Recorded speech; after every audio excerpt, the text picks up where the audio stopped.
नमस्कार. आज आपण सायबर सजगता अभियानात पुढचा एपिसोड जो आहे, तो संगणक निर्मित डिजिटल असेट्स म्हणजे आपण ज्या आभासी असेट्स निर्माण करतो, त्या असेट्सची कशी काळजी घ्यायची आणि त्याच्याबद्दलचे काय धोके आहेत, हे आपण पाहणार आहोत.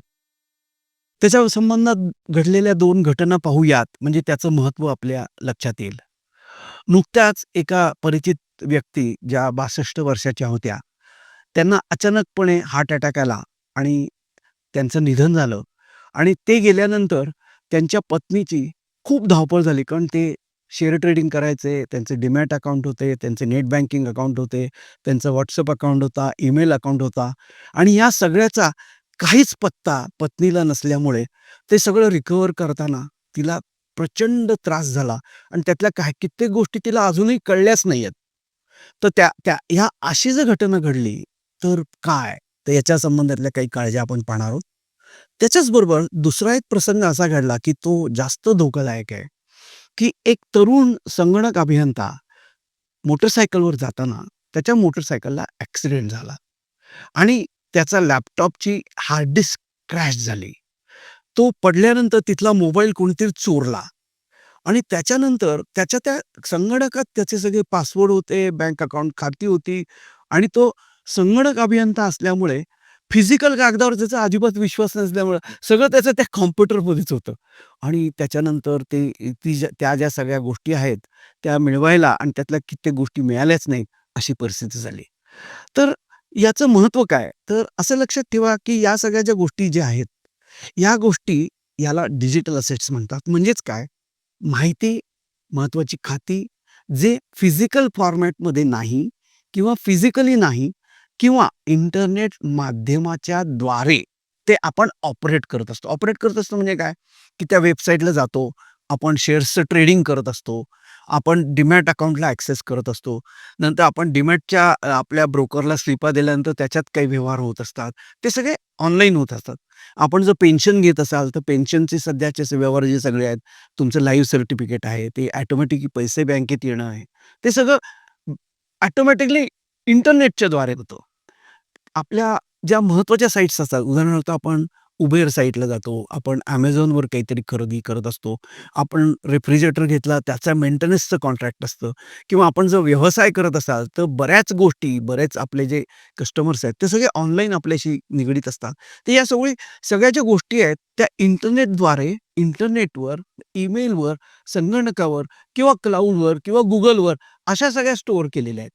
पण ह्या स्टोअर केलेल्या गोष्टी जर सेफली स्टोअर केल्या असतील, तर त्या नक्की परत नंतर मिळू शकतात आणि त्या स्टोअरच केल्या नसतील, तर त्या माणसाबरोबर त्याही नष्ट होतात.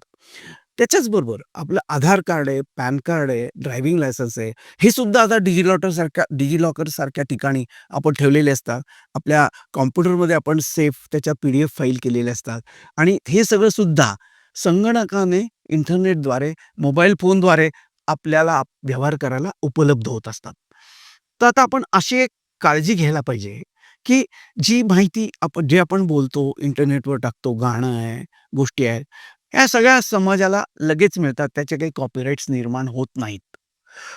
परंतु जर आपण एखादा प्रोग्राम लिहिला, एखादी प्रोसेस लिहिली, ती लाँग टर्ममध्ये ती रिपिटेटिव्ह प्रोसेस कोणाला वापरून व्यावसायिक फायदा होणार असेल किंवा आपण संगणक प्रणाली लिहिली, की ज्याच्यामुळे एक डिरेक्टरी निर्माण होते. तर ते रजिस्टर करणं, त्याचा कॉपीराइट घेणं आणि ते मुख्यतः स्टोअर करून त्याचं व्यवस्थित सर्व काळजी घेऊन डिस्कवर कॉपी करून आपल्या बरोबरच्या किंवा पुढच्या पिढीला देणं, हे सुद्धा महत्त्वाचं काम डिजिटल असेट्सबद्दल आहे. तर आता या सगळ्याच्या बाबतीत आपण काय काळजी घेऊ शकतो? तर नियमितपणे ह्या सगळ्या गोष्टींचा बॅकअप घेण्याची जरूर आहे. म्हणजे काय? मोबाईल फोनचाही बॅकअप आपल्याला लॅपटॉपवर घेता येतो. लॅपटॉपचा बॅकअप आपण हार्ड डिस्कवर घेऊ शकतो. त्याच्याचबरोबर आपण Google ड्राईव्हवर आपण सबस्क्रिप्शन घेऊन त्याच्यावरही बॅकअप घेऊ शकतो. WhatsAppचा चॅट बॅकअप म्हणून एक ऑप्शन असतो. तो आठवड्याला सेट करता येतो. तो बॅकअप केला, तर सर्व WhatsAppवर आपण जर व्यावसायिक काही कम्युनिकेशन करत असाल, तर ते आपोआप बॅकअप होऊ शकतो. सर्व व्यवहार आपल्या जोडीदाराला सांगा, म्हणजे पत्नीला सांगा. पत्नीला याची माहिती द्या. एक यादी तयार करा, की ऑनलाईन आपण काय-काय करता, त्याचे पासवर्ड्स काय आहेत. तो कागद कोणालाही सहजासहजी मिळणार नाही, अशा ठिकाणी ठेवा आणि ती माहिती दोघांना एकमेकांची माहिती होण्यासाठी आणखीन एक 2 गोष्टी अशा आपल्याला करता येतील, की नवरा-बायकोनी जॉइंट ईमेल आयडी उघडावा. म्हणजे दोघांना एकमेकांचं काय चाललेलं आहे ते ईमेलवर कळेल आणि वैयक्तिक ईमेलवर त्याच्या आपोआप कॉपीज जातील अशी पण व्यवस्था करता येईल. मी लोकांना असं सांगतो, की टेलिफोन नंबर्स जे आहेत, मोबाईलमध्ये असतात, त्याची एक कागदावर सुद्धा यादी करा किंवा त्याचा प्रिंटआउट काढून तयार ठेवा किंवा आपल्या खिशामध्ये एक छोटी डायरी ठेवून त्याच्यात महत्त्वाचे नंबर लिहून ठेवा. ही पण एक महत्त्वाची गोष्ट अशी आहे, की खिशात जर असा कागद असेल आणि जर काही झालं, तर ज्या माणसाला तुम्ही सापडाल अवघड अवस्थेत, तो खिशातला कागद बघून तुम्हाला फोन करू शकेल. कारण ही डिजिटल माहिती फोनवर जी आहे, फोनवर जे कॉन्टॅक्ट्स आहेत, ते आता 10 नंबर असल्यामुळे सगळे नंबर पाठ होणं शक्य नसतं. आपल्या जवळच्या व्यक्तीचा जर मृत्यू झाला, तर त्याचं आधार कार्ड, पॅन कार्ड, त्याचा फोन, त्याचे सर्व अकाउंट्स हे चुकीच्या माणसाच्या हातात जाऊ नये, म्हणून त्या दिवशीच त्याच्याबद्दलची खबरदारी घेणं, त्याची काळजी घेणं, ह्यासुद्धा गोष्टी नोंद करून ठेवा. तज्ञ सल्लागाराची मदत घ्या. ते तुम्हाला ते पुढे त्याचं कसं कॅन्सलेशन करायचं किंवा ते तुम्हाला पुढे कसं हँडओव्हर करायचं, हे करता येतं. आपण लक्षात असं ठेवा, की प्रत्येक ठिकाणी, प्रत्येक अकाउंटला नॉमिनी असतो, बॅकअप ईमेल आयडी असतो. तुमचं अकाउंट रिकव्हर करायसाठी दुसरा ईमेल आयडी द्या, असं सांगितलेलं असतं. तिथे आवर्जून आपल्या पत्नीचा किंवा आपल्या यजमानांचा ईमेल आयडी द्या. तो मधनं टेस्ट करा, बरोबर आहे ना? त्याच्यावरती मोबाईल नंबर आपल्या जवळच्यांचे द्या. ते टेस्ट करा, बरोबर वर्क होत आहेत की नाही हे पहा.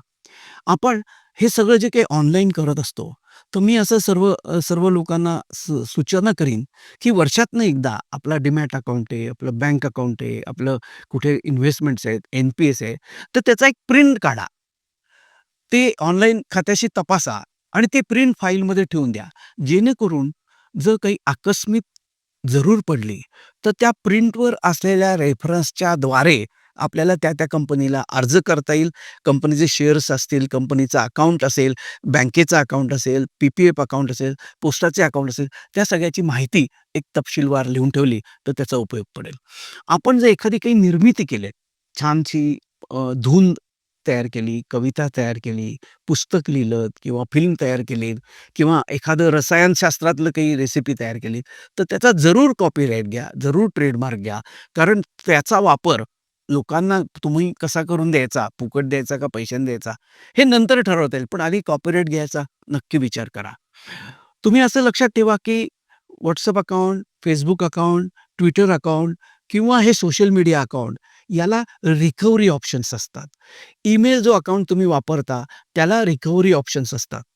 तुम्ही जर ईमेल वापरत असाल, व्यवसायासाठी ईमेल वापरत असाल, तर Googleसारख्या सर्व्हिसेस जिथे तुम्हाला ॲडिशनल स्टोरेज घेता येतं, तो घ्यायचा विचार करा. तुम्ही जे सबस्क्रिप्शन घेतलं, पैसे दिलेत त्यांना, तर त्या ईमेल खात्याची, तुमच्या डेटाची सिक्युरिटी जास्त वाढू शकते. तर या अशा तऱ्हेच्या गोष्टी ज्या आहेत, याची जरूर खबरदारी घ्या. सायबर सजगता अभियानात सहभागी व्हा. तुम्हाला झालेली माहिती इतरांना कळवा. हा व्हिडिओ आवर्जून पहा. हा व्हिडिओ आत्ता आवर्जून पाहिल्याबद्दल आपले मनःपूर्वक धन्यवाद. सतर्क राहा, सजग राहा, सेफ राहा.